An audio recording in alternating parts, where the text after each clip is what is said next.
morning guys. Ako nga pala si Kuya Utoy, and then this video kung paano ginagawa namin libangan yung araw na ito. Kaya panoorin nyo to. Go. Kaya nandito na po tayo yung kung anong ginagawa ng mga bata.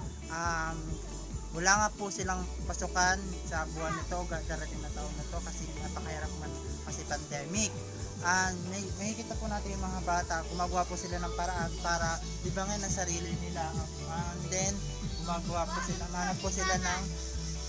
kumukuha po sila ng gagamba, o naghanap po sila ng mahiging laruan nila sa araw na ito o sa darating pa ng araw.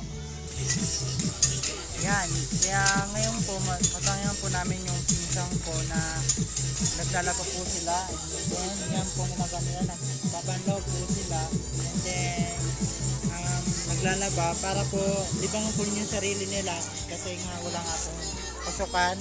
And then ito ngayon po natin ay sipag po nila, diba? Araw-araw po yung ginagawa nila. And yan, ito po yung natawag namin green po. Opo. Ito araw-araw po natin ito ginagamit para po itong jowa na hindi po napapagod kasi namahal po namin itong potong ito. Yan nga po.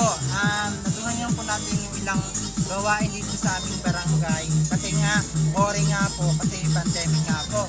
Then manutangan po natin yung kapatid ko, araw-araw po siyang naglalaro po ng tablet or technology po na naglalaro po siya ng ML o Mobile Legends na uso nga po ngayon ito. Yan po, nabibiruan po sila. Then yan po yung mga batang yan.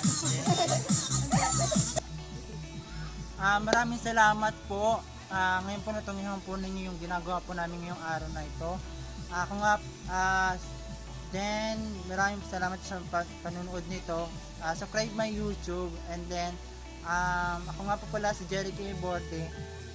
Tawagan nyo po akong Kuya Utoy, and then see you next my YouTube.